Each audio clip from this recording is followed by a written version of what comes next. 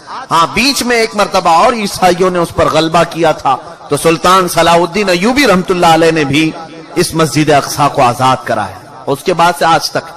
لیکن اس کا کیا جو ٹیمپل جو ٹوٹی.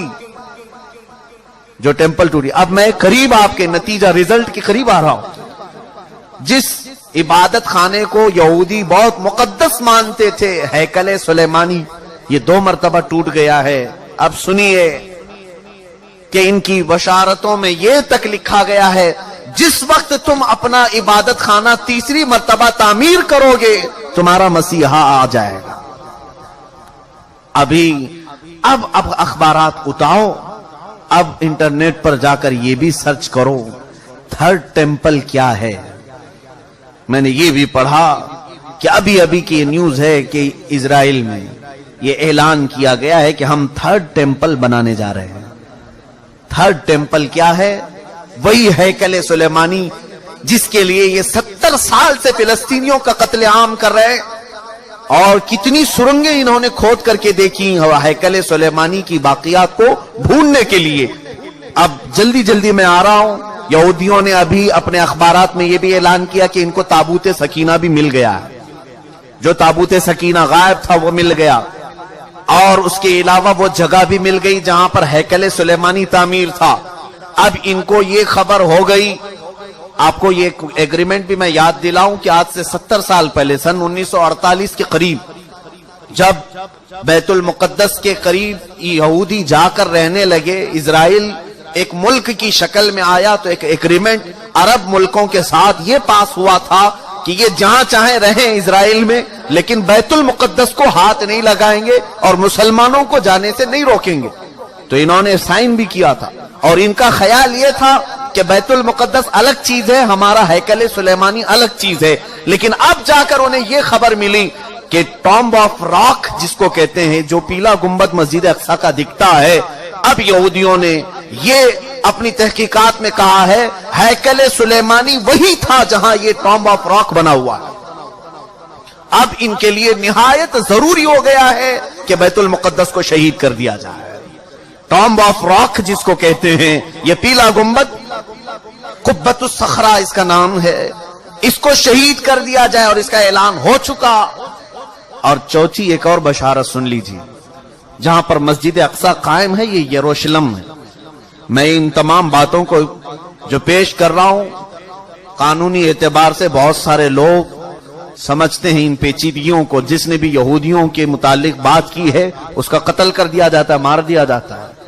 میں بار بار اس کا اعتراف کرتا ہوں، مجھے اس کی پرواہ نہیں.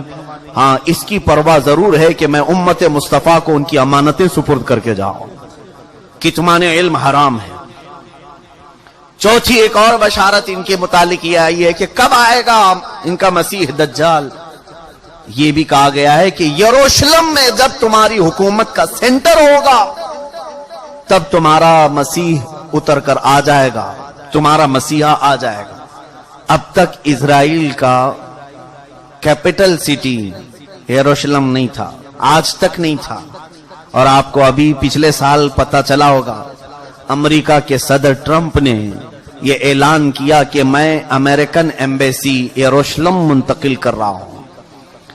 جو اسرائیل میں اس کی ایمبیسی تھی، ظاہر سی بات ہے ایمبیسی وہاں ہوتی ہے جہاں ملک کی کیپٹل سٹی ہوتی ہے، راجدھانی۔ دلی میں سارے ملکوں کی ایمبیسیاں موجود ہیں، سفارت خانے دلی میں ہوتے ہیں۔ اسی طرح سے اسرائیل کے اندر جتنے بھی ملکوں کی ایمبیسیاں ہیں وہ تل ابیب میں تھیں، تل ابیب، لیکن اب اسے منتقل کر کے ٹرانسفر کر کے یروشلم میں لایا گیا، اور یہ اس بات کا اعلان ہے کہ یروشلم اب یہودیوں کا مرکز حکومت بننے جا رہا ہے 2019 میں۔ یہ اعلان ہوگا کہ 2019 میں یروشلم اب پورے ہندوستان، پورے اسرائیل کا مرکز ہوگا، کیپٹل سٹی ہوگا۔ اور یہ ان کی بشارتوں میں لکھا گیا ہے کہ جس وقت یروشلم تمہارا دارالخلافہ بن جائے، دارالحکومت بن جائے، مسیحا تمہارا آنے والا ہے۔ میں نے کتنی چیزیں بتائی، مقدس کتابوں کے اعتبار سے اگر دیکھا جائے، وہ لال بچیا بھی آ گئی، تھرڈ ٹیمپل کا ڈیزائن تیار ہو چکا، انٹرنیٹ پر یہ بھی دیکھنے کو ملا۔ میں نے یہ بھی سرچ کر کے دیکھا تو آج بیت المقدس جس جگہ پر واقع ہے اس کا گوگل میپ اگر نکالا جائے تو گوگل میپ میں سے بیت المقدس کو ہٹا کر کے تھرڈ ٹیمپل کی عمارت رکھی گئی، مجوزہ ابھی بنی نہیں ہے لیکن اس کی عمارت پیش کر کے دکھایا گیا پوری دنیا کو۔ اب ان یہودیوں کو خوف نہیں کسی سے، اس لیے کہ ہر عرب ملک کے بادشاہ میں انہوں نے اپنی زبان رکھی ہے، ہر عرب ملک کا بادشاہ ان کا پٹھو بنا ہوا ہے، ان کا خادم ہے۔ اب انہیں یقین ہے کہ مسلمانوں کی طرف سے آواز نہیں آنے والی ہے، ہم نے سبوں کو خرید لیا ہے۔ آپ کو یہ تک خبر نہیں ہوگی کہ تقریباً اسلامی ممالک نام سے جتنے آج جانے جاتے ہیں، ہر مسلمان بادشاہ کے گھر میں یہودی عورتیں پہنچی ہوئی ہیں، ان کی بیویاں یہودیاں ہیں۔ تقریباً ملکوں کی بات میں بتاؤں، بڑے پلاننگ کے ساتھ، بڑے منصوبوں کے ساتھ۔ میرے عزیزوں، حالات بہت عجیب و غریب ہیں، لیکن میں یہ بتانے جا رہا ہوں کہ اب اگلے جو آنے والے دن ہیں یہ ہمارے لیے بڑے چیلنجز کے ہیں اور بہت بڑے فتنے کے ہیں۔ جو دجال کے آنے کی علامتیں بیان کی گئی تھی تقریباً وجود میں آ گئی۔ اور ایک سنیے، حدیث رسول کریم صلی اللہ تعالی علیہ وسلم کے اعتبار سے دریائے تبری کا ذکر ہے۔ ایک دریا ہے جو اسرائیل اور فلسطین کے بیچ میں بہتا ہے، اس دریا کے متعلق یہ بھی فرمایا گیا جس وقت دریائے تبری سوکھ جائے دجال ظاہر ہوگا۔ اب دریائے تبری کے متعلق ہم نے خبر معلوم کی تو صرف 2.5 فٹ پانی بچا ہوا ہے، 2.5 فٹ پانی بچا ہوا ہے۔ اب یہ تمام علامتیں کیا مسلمانوں کو بیدار کرنے کے لیے کافی نہیں ہے؟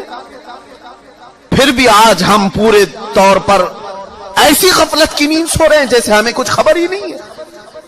عزیزان گرامی وقار، قربان جاؤ میرے آقا کونین صلی اللہ علیہ وسلم کی خبروں پر۔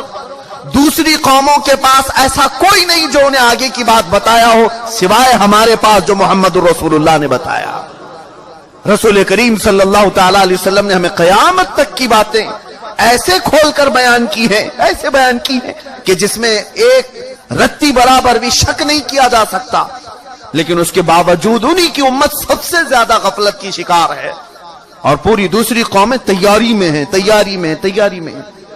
پوری عیسائیت تیاری میں ہے، پوری یہودیت تیاری میں ہے۔ اور آپ کو معلوم اب یہ تھرڈ ٹیمپل بنا کر کے رہیں گے، یہ بنائیں گے، جس کے لیے اب مسجد اقصی کو شہید کرنا پڑے گا، بیت المقدس کو شہید کرنا پڑے گا۔ تو ایک خوف تو ہے، حکومتیں اگر آواز نہیں اٹھائیں گی تو قوم تو اٹھ جائے گی۔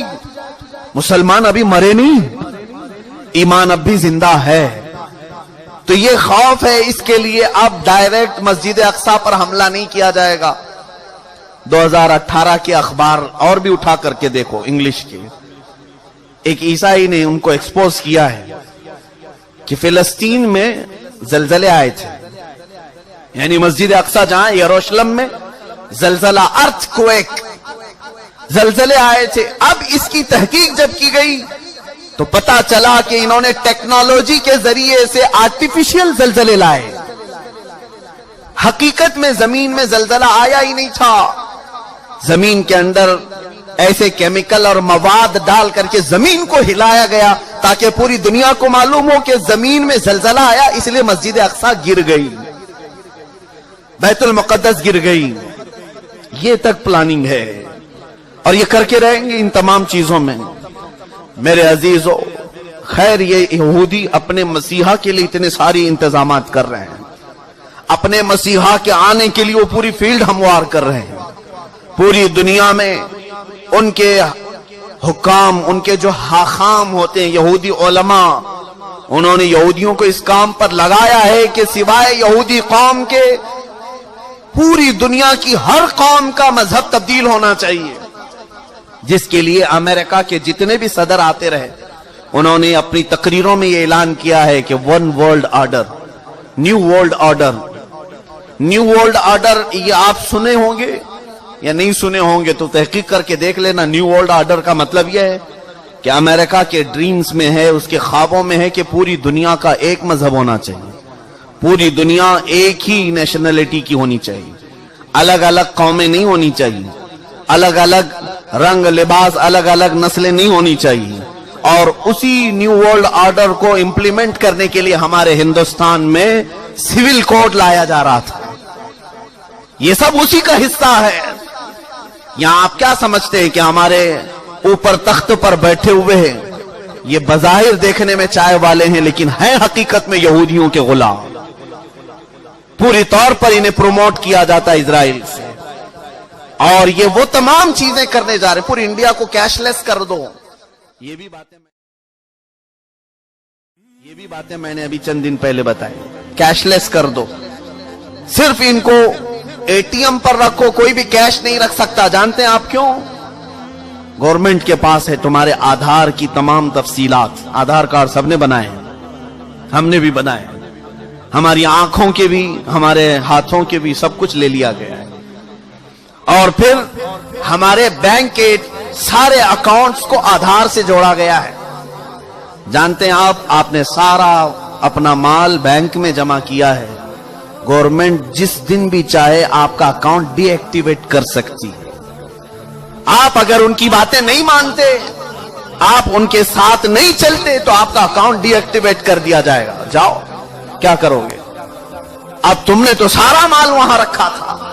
یہ غلام بنانے کے طریقے ہیں کہ ہم جو کہہ رہے ہیں وہ مان لو، ورنہ پھر تم بھوکے مر جاؤ گے، تمہارے پاس کچھ نہیں رہے گا۔ اور حدیث پاک میں یہ اس کی بھی بشارت آئی ہے، رسول کریم صلی اللہ تعالی علیہ وسلم نے فرمایا قیامت کے قریب ایک زمانہ ایسا آئے گا کہ لوگ انسان کا گوشت کھائیں گے۔ پوچھا گیا ایسا کیوں؟ کہا قحط کی وجہ سے، بھوک مری کی وجہ سے، سامان لینے کے لیے ان کے پاس مال نہیں ہوگا، پیسے نہیں ہوں گے، ایک دوسرے کو کاٹ کھائیں گے۔ اب یہ حدیث پاک میں ہے اور وہ عمل لایا جا رہا ہے آج، اور شاید اب یہ اگلے سالوں میں یہ سب امپلیمنٹ ہوگا۔ آسٹریلیا میں ایک چپ نکالی گئی ہے، غالباً اس کا نام IRF یا RIFD ایسا کچھ نام ہے، کرپٹو کرنسی، یا ایک چھوٹی سی چاول کے دانے کے برابر ایک میموری کارڈ ہے جو ہاتھ میں انجیکشن کے ذریعے سے ڈالا جاتا ہے، اور اس میں سارا ڈیٹیلز تمہارا موجود ہوگا، تمہارے دستاویزات، تمہارے جائیداد، تمہاری پراپرٹی، تمہاری آئیڈینٹیٹی، تمہارے اکاؤنٹ کی ڈیٹیلز، سب کچھ اس کے اندر، اس چپ کے اندر ہوگا۔ اور جہاں آپ ٹچ کریں گے کسی اسکرین پر تو آپ کا سارے ڈیٹیلز آ جائیں گے، اور اسی کے ذریعے آپ کچھ بھی خرید سکتے ہو، مال میں کہیں پر بھی اپنے انگوٹھے کو اسکرین ٹچ کر کے اپنی ساری چیزیں خرید سکتے ہو۔ اس چاول کے دانے کے اندر تمہاری پوری تفصیلات ہوں۔ یہ کرپٹو کرنسی آسٹریلیا کی کئی کمپنیوں میں آج امپلیمنٹ ہو چکی۔ یہ تمام حالات کی طرف جو آج دنیا چھل پڑی ہے، جانتے ہیں کیوں؟ چند دنوں کے بعد پوری دنیا کو غلام بنایا جا رہا ہے۔ سارے لوگوں کو صرف وہی کرنا ہوگا جو ہمارے حاکم کہیں گے، ہمارے حکام جس انداز کی ہمیں آرڈر دیں گے وہی کرنا ہوگا۔ عزیزان گرامی وقار، شاعر نے بہت پہلے ہی ہمیں یہ کہا تھا، اٹھو وہ گر نہ حشر نہ ہوگا پھر کبھی، دوڑو کہ زمانہ چھال اپنی چل گیا، جاگنا ہے جاگ لو افلاک کے سائے تلے، حشر تک سونا پڑے گا پھر خاک کے سائے تلے۔ گرامی وقار، اس دجال کے آنے کی تو تمام بشارتیں دی گئی تھی، جو تمام علامات بیان کی گئی تھی تقریباً ہو چکی، اور اب یہودی اس کے انتظار میں ہیں۔ میں ایک بات آپ کے سامنے پوچھنا چاہتا ہوں، ایک بات، جو قوم اپنے مسیحا کے انتظار میں پوری دنیا کو الٹ پلٹ کر رہی ہے، یہودی، ہر ایک کا مذہب چینج کرنے کے لیے انہوں نے ایڑی چوٹی کا زور لگایا، سالوں سے محنت کر رہے ہیں وہ، اور پوری دنیا میں ایسے ٹیکنالوجی لائے ہیں جس کی بدولت اب یہ سمجھنا مشکل نہیں ہے کہ کب بارش برسایا جا سکتا ہے، کب زمین سے پودے اگائے جا سکتے ہیں، ساری ٹیکنالوجی آ گئی۔ اب دجال کے ان کاموں پر اب شک بھی نہیں ہونے لگا کہ ہوگا ایسا، کیونکہ اللہ کے نبی صلی اللہ علیہ وسلم نے فرمایا وہ کر کے دکھا سکتا ہے، کسی آدمی کو فوراً مار دے گا، کسی کو مرے ہوئے کو زندہ کر کے دکھائے گا، اور نئے انداز میں بچے پیدا کر کے دکھائے گا۔ یہ تمام چیزیں آج ٹیکنالوجی کے ذریعے سے ہو رہی ہیں، اس کی آنے کے راستے ہموار کیے جا رہے ہیں، فیلڈ بنائی جا رہی ہے کہ دجال کے آنے کے لیے۔ میرے عزیزو، جس وقت دجال اترے گا تو پھر یہودی اس کی پوری فوج میں ہوں گے، پوری فوج میں ہوں گے، اور وہ قتل عام مچائے گا پوری دنیا میں۔ 40 دن کے اندر وہ تقریباً پوری دنیا گھوم لے گا، اور اگر مقدس کتابوں کا ذکر دیکھیں تو فرمایا کہ 7 سال دنیا میں رہے گا۔ دوسری کتابوں کی عبارات یہ بتاتی ہیں 7 سال رہے گا، جس میں سے 3.5 سال، آدھا جو اس کا زندگی کا وقت ہے وہ صرف اور صرف اسلام اور مسلمانوں کو قتل کرنے میں گزارے گا، ختم کرنے میں گزارے گا، اور اس کے لیے ساری حکومتیں اس کا ساتھ دیں گی۔ اور باقی کے 3.5 سال جب امام مہدی کا بھی ظہور ہو چکا ہوگا اور حضرت عیسیٰ علیہ السلام بھی آ چکے ہوں گے، اور پھر وہ اس کا مقابلہ کر کے اسے ختم بھی کریں گے۔ یہ ہے بعد کی بات۔ لیکن میں ایک چیز جو کہنے جا رہا تھا وہ یہ ہے، جو قوم اپنے مسیحا کے آنے کے لیے کیا کیا چیزیں کر رہی ہے، 3rd ٹیمپل بنانا یہ کوئی معمولی کام نہیں تھا، لیکن وہ بنانے کے سارے پروجیکٹ تیار کر لیے۔ اب وہ کوئن بھی انہوں نے بنا دیا، وہ بھی میں نے دیکھا کہ اس میں داخل ہونے والے کے لیے وہ کوئن لینا ضروری ہے، سونے کا یا چاندی کا سکہ ہے، جس پر وہ 3rd ٹیمپل کی فوٹو بھی ہے، کہ وہ کوئن جس کے پاس ہوگا وہی ڈال کر کے اس کے اندر جائے گا۔ یہ سب تیاریاں ہیں، ساری تیاریاں ہیں، اور یہ ساری تیاریاں اپنے ایک مسیحا کے آنے کے لیے وہ کر سکتے ہیں۔ تف ہے ہماری زندگی پر کہ ہم اپنے نبی کو ان سے زیادہ چاہتے ہیں، لیکن اپنے نبی کی ملاقات کے لیے کوئی ایک بندہ بھی گناہ چھوڑنے کو تیار نہیں۔ کیا ہم میں سے کسی کو یہ یقین نہیں کہ ہم اپنے آقا سے مل سکتے ہیں یا نہیں؟ بلکہ یقین ہونا چاہیے کہ جس وقت وہ کرم نوازی پر آئے، اپنے ہر امتی کو اپنے دیدار سے مشرف کر سکتے ہیں۔ آقا کونین رسول پاک صلی اللہ تعالی علیہ وسلم اپنے دیدار سے مشرف کریں، یہ ناممکن بات نہیں، لیکن پوری امت آج رسول کریم صلی اللہ تعالی علیہ وسلم کے انتظار کے لیے کون سا عمل کرتی ہے؟ حضور کے دیدار کے لیے آپ میں سے کس کی چینجنگ ہے؟ وہ یہودی پوری دنیا میں الٹ پلٹ کر رہے اپنے ایک دجال کے آنے کے لیے، اور امت مصطفیٰ صلی اللہ تعالی علیہ وسلم جس کو یہ معلوم ہے کہ اگر آج میں بیٹھ کر کے رو دوں تو مدینے کے تاجدار بے قرار ہو کر میرے گھر تشریف لائے گا، اس کے باوجود ہماری پوری رات اس موبائل کے اپلیکیشن میں گزرتی ہے، گیم کھیلنے میں گزرتی ہے، دوسروں کی غیبت اور کٹوں پر بیٹھ کر چغلیاں کرنے میں گزرتی ہے۔ عزیزان گرامی وقار، اب یہ جو اگلے سال آنے والے ہیں، یہ میری ذمہ داری تھی، میں نے آپ کو بتا دیا۔ الرٹ ہونا تمہارا کام ہے، آگاہ ہونا تمہارا کام ہے۔ اب بھی اگر نہ سنبھلو گے تو علامہ اقبال نے بہت پہلے یہ کہا تھا، نہ سنبھلو گے تو مٹ جاؤ گے اے ہندی مسلمانوں، تمہاری داستان تک نہ رہے گی داستانوں میں۔ جب کہانیاں لکھی جائیں گی تو تمہاری داستان بھی ختم کر دی جائے گی۔ گرامی وقار